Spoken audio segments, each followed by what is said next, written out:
Get in the know. Non-stop Vikings talk. It's Purple Daily on Score North and ScoreNorth.com. Purple Daily, presented by Surly Brewing Company. Kirk's ability to play from under center, and even he's had success in the drop back game from under center as well. He's got a good drop from under center where he does get depth away from the offensive line in the rush, but some of those play passes I think do get set up a little bit better, whereas the fake happens really fast from the gun and you're kind of facing the defense. Now, if you've got a quarterback who's got the ability like Kirk to turn his back to the defense and really set that fake in there, sometimes you can get those guys stepping up a little more and kind of get the guys behind them like you want. Oh, Wes Phillips. Football! Yes. Let's get it, man. He looks about 10 years older now than when he took the job, doesn't he? Or is it just like the beard's a little he's longer, always maybe? like that. He just looks old. Yeah, I feel like the beard looks grayer now than maybe it did a couple months ago. Football can be stressful. You think? Look at Mike McCarthy, by the way. You see that? I mean, that guy always looks relatively unhealthy, but Yeah. I mean, Zim, when he took the job, looked young and spry, and by the end of it, he looked like he was smoking a pack a day, and maybe he was. I don't know. And the weight gain. The weight gain, man. it's tough. It's tough out there in the National Football League. Except for Kevin O'Connell. No, he's looking Benjamin spry. Button. Oh, my God. Is he going to, hopefully, I think some of these newer coaches from the Sean McVay tree, they stay in shape generally, it feels like. Yeah. I don't know, maybe they're all going to have pot bellies in like 15 years. But right now, the Sean McVay tree, innovative and physically fit. Kyle Shanahan. Yeah. In shape. Fit, You're right. Physically fit, yeah. This is Purple Daily. Purple Fitness Daily, we should call it. Daily Vikings entertainment and a place where we just want the Vikings to win a Super Bowl before we die. The show is presented in part by our friends at TCL. Redefine creativity with the TCL 30V 5G smartphone. Enjoy blazing fast 5G speed and an AI-powered 50-megapixel triple camera system. Ultra-realistic and true-to-life visuals powered by Next Vision and booming sound from the dual speakers. Learn more at TCL.com. We're going to get to Feedback Friday here, where we just take all of your comments, questions, concerns, critiques, whatever, and we make it a show. But mark your calendars. Coming up here, week and a half, October 16th and November 6th at the Surly Brew Hall, we're gathering a group of Vikings fans to watch a game and to record Vikings Ventline. The Ventline is going on the road. It is going on the road. Limited appearance, as Phil just said, only twice. But yes, we will be at the Surly Brew Hall. Now, we won't just be showing up for the post-game show, though. No way. We will be there for the entire game, sipping on some beers, perhaps some before I dies, talking football, and then post-game firing up Ventline. We're going to have a camera there and a mic for you. And so I encourage you, just like the draft party, if you're from in town, make plans. But if you're from out of town, there's time. As Phil said, October 16th, November 6th. Come in, enjoy some beers, enjoy some Vikings talk, and we will celebrate the season known as football. Yes. All right, boys, Feedback Friday here. We're going to start with Mike Lee. Can you guys please do one entire show without talking about Kirk? How about a half a show? Have the call screeners junk any caller that wants to talk about Kirk. We haven't had call screeners in a long time. Thank God. Yeah, we don't take calls. It's not sports radio anymore. Is he talking about Ventline, though? Is that what he's trying to say? Oh, Mike's talking about. Because we did take. Mike continues, there's literally nothing left to say about Kirk Cousins by fans or media that hasn't already been said 100 times. It's tiresome. Let's cover some new turf. For example, why is our run defense in the toilet again? When is Asamoah going to get some reps? Can this team make a run with a soft run defense and the Donatel shell? Anything but Kirk Cousins. I am begging. Thank you. Well, Mike, we do talk about all those things. All of those things. But just to spite you, Mike Lee, I am staring at a pile of Kirk Cousins questions from the loyal listeners and viewers of Purple Daily here that we would love to dive into today. How do you have this show without talking about, and I don't care if it's Kirk, the quarterback, okay? So, like, it could be Kirk, it could be Brady, it could be Christian Ponder. How do you conduct a show, especially because right now it has changed? Like, the conversations right now aren't the same. Earth to Mike, the last 3 weeks, I've been saying some good things about Kirk with his stats down because they've been winning football games, or last 2 weeks. So, like, I've always found that to be really intriguing. Like, ignore the quarterback. Okay, Mike, I'm going to quickly answer your other questions here, which, by the way, we have addressed at length on other episodes of Purple Daily. You can go find those. Why is the run defense in the toilet again? Because there are aging players, specifically linebackers, that have trouble catching up to blocks and running backs. They're getting off blocks and catching up to running backs. When is Asamoah going to get some reps? Well, it's going to be tough because the two guys that he might come in for, Eric Kendricks and Jordan Hicks, are really like the leaders of this defense in the middle. And Pat Dye is in front of him. Yeah. Troy Dye. Yeah. Troy Dye. Why was I thinking of Pat? Oh, coach. He coached. Pat Dye. Yeah. College coach at one time. But anyway, Dye is in front of Asamoah. So you're not, unfortunately, because I don't disagree with your point, he's not going to play probably. Can this team make a run with a soft run D and the Donatel shell? Probably not. They probably need to shore those things up. So hopefully that answers your other questions, Mike Lee. Now we're going to get to a pile of Kirk Cousins questions that people have submitted here for Feedback Friday. The loyal, great listeners and viewers of Purple Daily. Bye, Mike. Michael Peterson says, hopefully not the Michael Peterson from the Netflix documentary. That'd be weird. Listen, you guys talk about Kirk I listened to you guys talk about Kirk on my ride listening to Purple Daily. Reminds me of 2009 with Brett Favre. Different team, different circumstance, but maybe we're on the same result here. Hopefully not the end result, but Favre was pretty mediocre the first month until the Greg Lewis play. Yep. That is accurate. Now, I think a couple differences there. Favre kind of stepped into, they kind of just like gave Favre the keys to run the offense. Like he fought Childress a little bit, but ultimately Favre just kind of ran his Favrean offense and called things at the line of scrimmage. The Greg Lewis game, I think, was week 3. And he looked pretty rusty the first 2 weeks and that entire game until that throw. Mm-hmm. And then things started to pick up kind of halfway through October. This is taking a little longer because now we're like into the 5th game. But do you see any comparisons there? I mean, Kirk and Brett Favre could not be they are the most polar opposite quarterbacks and personalities you're ever going to find. But hey, if you give it a little time, it's going to click. Unfortunately, there's 0. If you go back to that, in weeks 1 and 2, the Vikings won at Cleveland, at Detroit, and then, to your point, came home and played San Fran, and that's where the Greg Lewis catch occurred. And in weeks 1 and 2, Peterson was the star and ran wild. So, like, Dalvin is not. But if you recall, Peterson trucked, there was the SI cover. I think he trucked 2 Browns players on the sideline at one point. It was ridiculous. But the other thing is, for Brett, they slow cooked Brett on purpose because, like, he was coming back from the arm problem, and they sort of purposely, and it wasn't a dumb thing. They held Kirk back a bit, but the reality was Kirk was here for 2 reasons. One was to beat the Packers, but the most important one was the West Coast offense. Nobody knew it better than Kirk. Brett. I trust Kirk when Kirk says, I'm still working on this. Like, it might be like, come on, dude, pick it up. But Kirk Cousins is very much still trying to learn and get comfortable.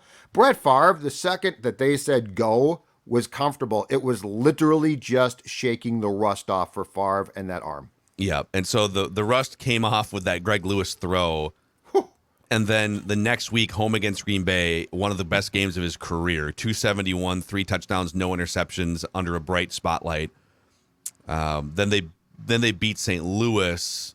He completed 75% of his passes the next week in a 38-10 win over St. Louis. Yep. Then they came home against Baltimore. They almost blew that game. Yeah. I think Hauschka missed a pretty short field goal. Yeah, he missed what would have been the game-winning field goal as time expired. And Favre threw for 278, 3 touchdowns, no interceptions. 2 games after that, the next game against Green Bay, that was 4 touchdowns, no picks. 2 weeks after that, 4 touchdowns. He had 3 games of 4 touchdowns, no picks that season. He was ridiculous. There's a couple parallels you could make from 2009 moment of Greg Lewis, making that epic catch in the end zone that just spawned that fun year. Kirk had a similar throw to KJ Osborne, I guess, against Detroit just 2 weeks ago that, made an epic comeback. Yes, they should have beat the brakes off, or they should have beat Detroit more handedly. but he made a dagger throw, and he made a dagger throw against New Orleans. And then it just spawned a run for the 2009 Vikings, and maybe that's the same type of parallel this guy's trying to make with the 2022 Vikings. So Brett was to what Phil said. He came in here to run the show. Like Brad got mad, and the difference here too is I trust O'Connell way more than Brad.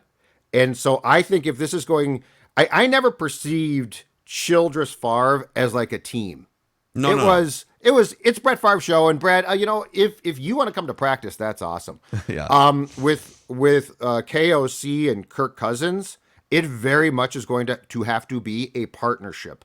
Kirk will not succeed without, doing exactly what KOC says and fitting into what Kevin O'Connell wants. With Brett, it was like, okay, give me football. Well, and if even just think about the way that they kind of spoke, like Favre, the way that he spoke about joining the Vikings, and then Kirk, the way that he has spoken about KOC joining the Vikings. Right. And a lot of what you hear from Kirk is, and I'm not ripping him for this, it's just, this is what it is. He is talking about, I just want to know what coach wants me to do, just trying to figure out what it is, like where coach wants me to go with the football. He's talking about how to be subservient to the coach's wishes. Mm-hmm. At no point ever did Brett Favre come in here and say, "Yeah, I'm just trying to get a feel for what Chili wants me to do." Like he almost like mocked and made fun of Brad Childress at press conferences and stuff. Oh yeah. So totally different, and that's those. And I think the personality difference too is pretty striking in that Favre comes in, and for better or worse, it is the Brett Favre show. He is the ringleader of his teammates. He is the gravitational pull of the locker room. Mm-hmm. You kind of live by Brett Favre, and then you eventually die by the dumb interception that he's going to throw at the end of any given season. And Kirk is, he's not a bad teammate, but Kirk's just kind of one of the guys, or trying to be one of the guys, trying to fit in a little bit more. Yep. So I don't know that there's a lot of comparisons between this and 2009 Favre, but I think the biggest thing is, there's probably more to the performance and the offense than you've seen in the first month. That's probably the biggest parallel. Paul Iniguez, curious about the narrative you guys have this week of Kirk's stats don't matter because they're winning. At times you've talked about the reversion to the mean. Why don't you think Kirk's pedestrian stats will result in a team regression in terms of wins? What do you think? If he keeps kind of playing at a mediocre level, are they going to be able to sustain team wins? Perhaps not, but here's my thought about that, because it's a really good point. It's the unknown. I think this is going to improve. I might be totally wrong. It might go backwards. I don't know. But I am willing to give this in part because I think O'Connell is smart. And there's nothing I've seen from Kevin yet where I'm like, I really don't trust him. And there have been coaches like that. I mean, Childress was pretty quick of, this doesn't feel right. With what Kevin O'Connell is installing and doing, and we've talked about this for 3 weeks now, it's going to take some time. And that's just very, very clear. Second of all, I think a lot of it's going to work. And when it starts to work, if Kirk's stats, if everything stays the exact same, if in week 8 things are the exact same as they were against Detroit in week 3, then you're in trouble. No question about it. But if I'm a Vikings fan, what excites me about this is the fact that I think the unknown and going forward is potentially really positive. Mm-hmm. So that's why. Yeah, I think I agree. I think they're banking wins while they figure out the system. Mm-hmm. And Kirk, right? If it's not going to be perfect, I'd rather him rise up at the end of a murky game than like come out of the gate hot and then fizzle late. Mm-hmm. So I think that's kind of what I'm saying. If he continues to perform, like right now, we went through this yesterday on the State of the Offense episode. He's 23rd in quarterback EPA, which is expected points added. He's 20th in QBR. He's like 17th Football Outsiders ranking. He's outside the top 20 in a lot of key things here. If that doesn't improve, they're not winning 11 or 12 games. So he also has to be better, and the offense as a whole has to be better for this to be sustainable. But they're banking wins, and he is showing up in some key moments late, which is good. Hollywood Frog chimes in here. Hey, Mackie. Hey, Mackie. I really want to know, what is your goal as a Vikings fan? What do you guys hope to get out of it? And don't you dare tell me we want a Super Bowl before we die. Everything you talk about completely contradicts that. You want to get rid of Kirk and draft a rookie. If we do that, we're looking at a minimum 2 to 3 years of mediocrity. Real quick, I'm just going to pause here. As opposed to the previous 2 to 3 years of mediocrity, or the previous largely 30 years of mediocrity. Judd is pushing 80 years old and only cares about hockey. Declan's Canadian. You live in Washington. You all have shown no loyalty to Kirk Cousins for years now. Now we're getting to it. You bully him on your show every single day, just like how Judd chased Kellen Mond out of town after one season. And you wonder why Kirk seems to not be comfortable in his own skin, because we bully him. Why don't you let him come on the show and defend himself from he is welcome to come on the show. I don't think he wants to. The only redeeming quality about Purple Daily is Alex Boone. I think we can all agree on that. The Rhino is awesome. Booney. I hope you're paying Alex more than the three of you combined. Hollywood Frog sticking his flag in the ground. Vote Cousins! Vote Cousins in 24! Vote Cousins! Oh, man. This whole thing, like we talk about this on the show, but I'll just speak for myself. I'm not going to show blind loyalty to any individual player. There's going to be critiques. Sometimes I think people get a little shell-shocked, like, well, you're being negative or you're criticizing. The bar that we set is we would like them to win big. And if things aren't adding up, we're going to point at those things and poke at those things. And so some shows don't do that. That's cool. Like you can consume whatever content you want to, but if your demand as a Vikings fan is you must be blindly loyal to the 14th best quarterback in the NFL and never point out the things that could be better, I don't know that this is the show for you. So Hollywood Frog, thank you for your comment, but it's possible there's just irreconcilable differences here. Yeah, it's interesting. I'm obviously the youngest one of you three, but I have found myself more in recent years suspending more of my blind fandom and realizing when it's time to criticize. Like just realizing with the Twins, like I was talking to my sisters the other day and like, oh, they always try so hard. And I'm like, see, no, you're falling into the trap with the Twins. You're falling into the trap with Minnesota sports The little teams. engine that could for 20 years. Like, no, it's okay. Demand more from them. It's not just blindly supporting them. It's realizing where you can be supportive and also give allegiance to certain players. Like with the Wild, too, I loved Kevin Fiala. I'm not completely shipwrecked that they traded him. Like I'm not going to now stop watching the Wild, and I don't think that trade was a bad trade. So there's things that, yes, as a fan, I loved watching, and that's what made us get into this business. And then there's other things about being, I guess, in our professional setting where we can suspend some of those fandom beliefs, but also blend both of them together at the same time. Yeah, I think we have an obligation here to be as honest as we possibly can. And sometimes we're wrong, as we point out every Wednesday.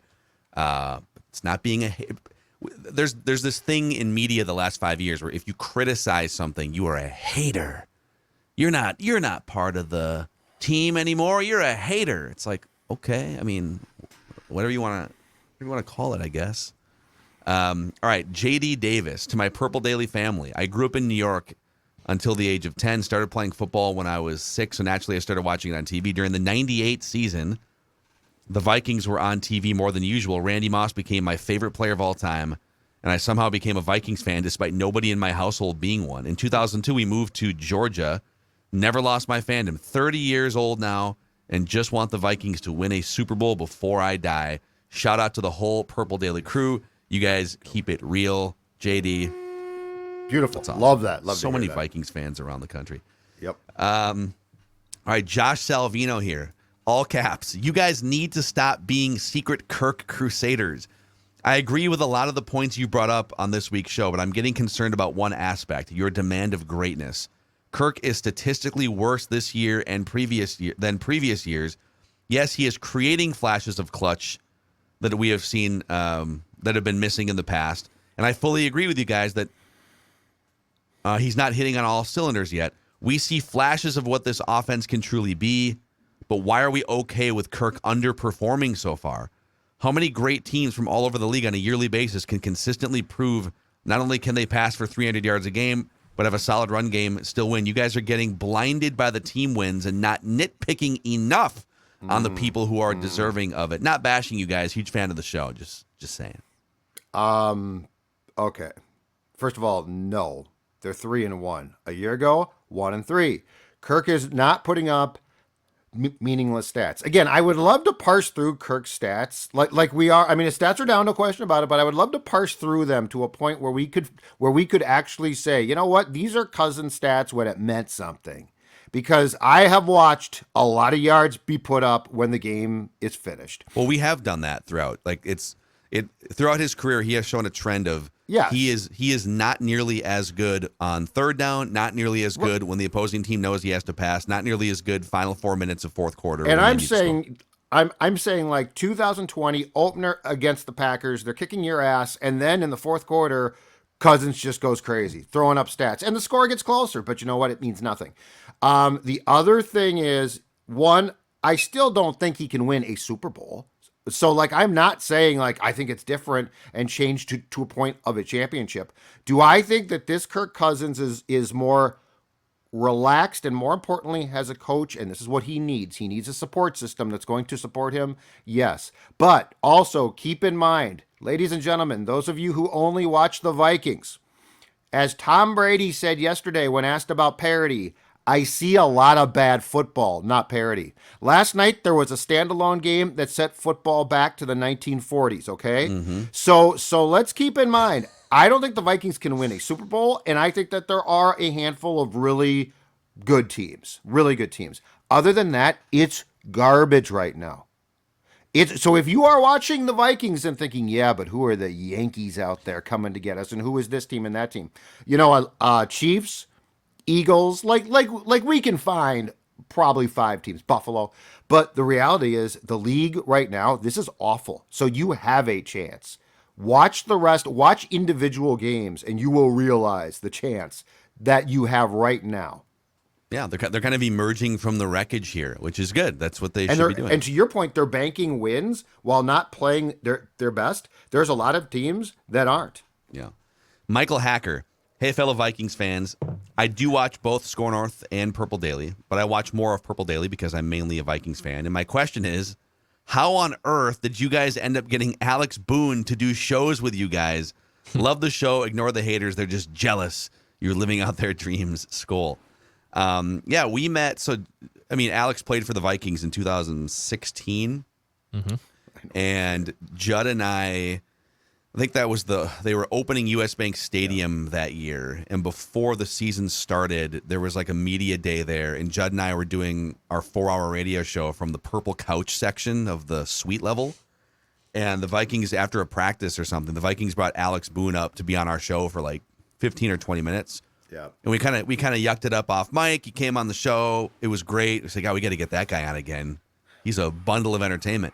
And then we got him on again, I think the next training camp before he got cut. Yep. We got him on at a bar in Mankato. And then we just kind of maintained a friendship off the grid. And now he's rocking with us on a weekly basis. Yeah. We got to peel back curtain for a second. Phil, I'm going to set you up to address this, though, because I know what he's asking. And it's not just about Boone. You're fired up right now. Yeah, I am, because there's this perception, and I don't want to talk about it too much because I don't want to be a jerk about it. But there's this perception. Oh God! Oh my God! There's this perception that we're a cute little podcast among some, like we met at a bar. But I mean, there's some good Vikings podcasts. Okay, so this is not putting them down one bit. Oh God. But can you explain that we transitioned after the pandemic from a 4-hour daily professionals, damn it. AM show? Well, I'm just tired of this. How did you get O'Connell on? Oh my God, you got Kevin O'Connell on. I mean, I covered the bleeping team for how long? So just please explain that we're not a cute little ma and pa shop. I love Judd's ego just taking the wheel now. I can't take this anymore. Acknowledge me. I can't take this anymore. I can't take this. How did you get this athlete on? It ain't that big a deal. I think I will say it in a different way, which is, yeah, we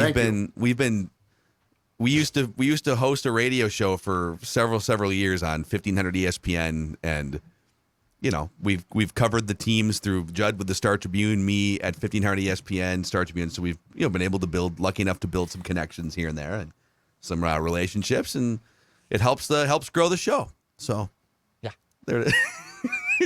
Acknowledge me. Yeah. I just Give me my due credit. How did you get O'Connell on? You know who I am, Dude, I tried to get O'Connell on from my mom's basement and I couldn't.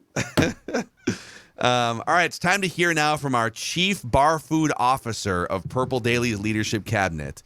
Derek Duncan sends in some glorious recommendations here. Nice. All right. He's got 5 more.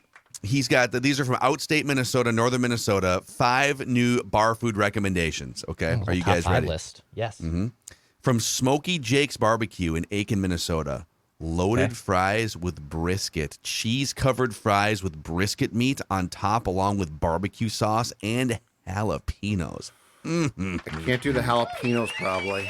I could do Sounds it. good, I'm not. I trust Derek here because he's also in much more in the northern Minnesota realm than I am. I have a little bit of guard up when I hear barbecue from northern Minnesota. What? Why? Because I've had real barbecue outside of Minnesota, and northern Minnesota kind of freaks me out. Wait, northern Minnesota general freaks you out? No, like barbecue from northern Minnesota, I don't really. I would have to see it. I'd have to experience it. That's all I'm saying. If it's from in town, are you okay with it? Maybe. I guess. City boy. I'll trust barbecue almost anywhere. Here's in the the thing. world. No. The Midwest specifies barbecue with mayonnaise-based stuff. Like their coleslaw is mayonnaise-based. The South, it's vinegar-based. So it's a complete what you have. If you have never had actual barbecue that's vinegar-based, you will have your mind absolutely blown because it's not mayonnaise. Like vinegar and mayonnaise are 2 very different things. I'm not being a snob. I'm just trying to explain the difference in barbecue in different parts of the world. We're just trying to give some recommendations of bar food here, and you're all like, North Carolina. Go to Texas. That's fine. See you later. Go Cowboys. Go Texans. Cowboys Daily. All right, we have 4 more here for Declan to poke holes in. I guess so. This is from Grizzly's Wood-Fired Grill in Baxter, Minnesota. There's also one in Wilmer, Plymouth. Yeah, I've been to one in Plymouth. I feel like, Superior, Eau Claire, Texas egg rolls. I've had these actually. They're really good. Stuffed with pulled pork, cabbage, carrots, barbecue sauce, and served with tangy mustard. Oh, yeah. Also, the firecracker shrimp at Grizzly's. Fried shrimp tossed in Thai chili sauce, served with fresh grilled pineapple. I am a pineapple guy, injected into my veins. Love pineapple. All right, Declan, where can someone get a better version of that than at Grizzly's in Baxter?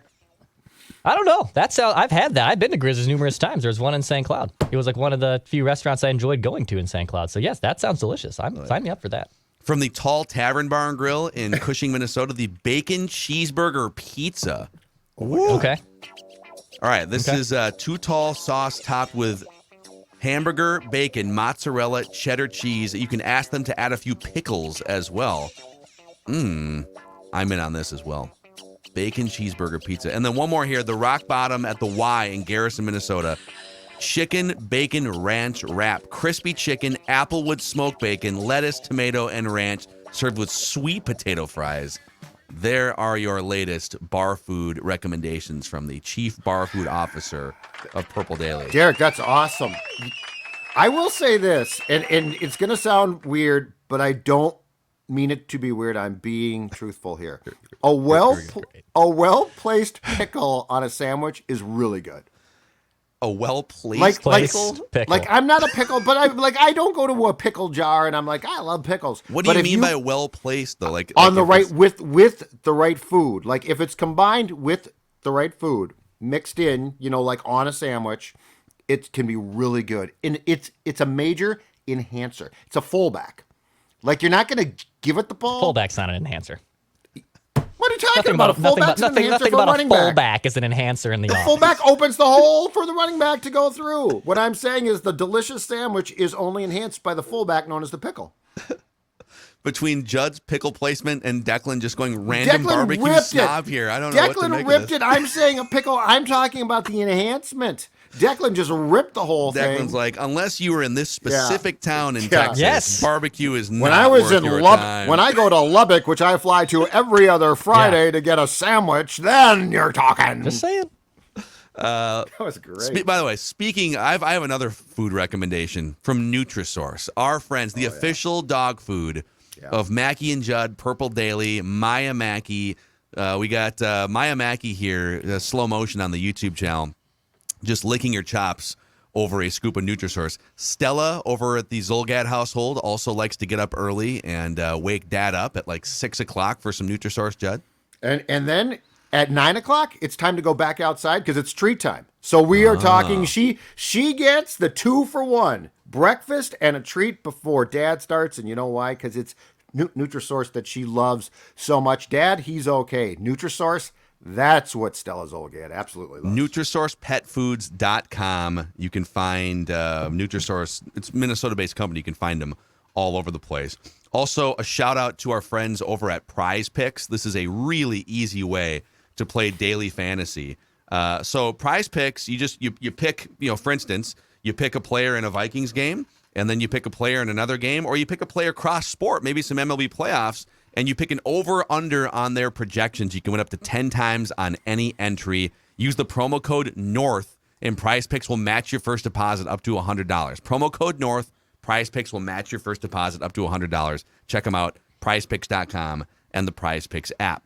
All right, back to Feedback Friday here. Randall DeBoer says, my Viking fandom goes back to the very early existence of the franchise. My first most horrific memory was crying as an 11-year-old boy as Hank Stram's team matriculated the ball down the field to defeat what I thought was the invincible Purple People Eaters. I could bore you to death with how my fandom has changed over the years, but I'll summarize by saying my most enjoyable memories are when the team exceeded expectations, like the Keenum Magic Carpet Ride, etc. The most painful memories are when expectations are high but not met, like 98 and 2009. In any case, I love the Vikings unconditionally and follow them regardless of their record. Old guys unite. From Randall DeBoer.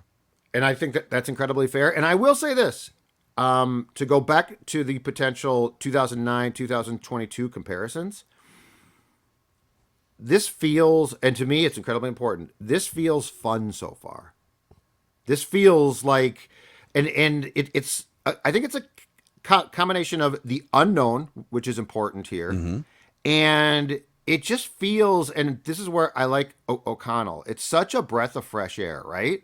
So, like, my expectations aren't huge. I'm not saying, if they don't, but through 4 games, it's like, okay, I can sort of see something here. I'm not sure exactly what that is, and offensively, it's obviously not close to where it ultimately wants to go, but it's just sort of this air or weight that's been lifted that makes this way more fun and way more enjoyable to watch.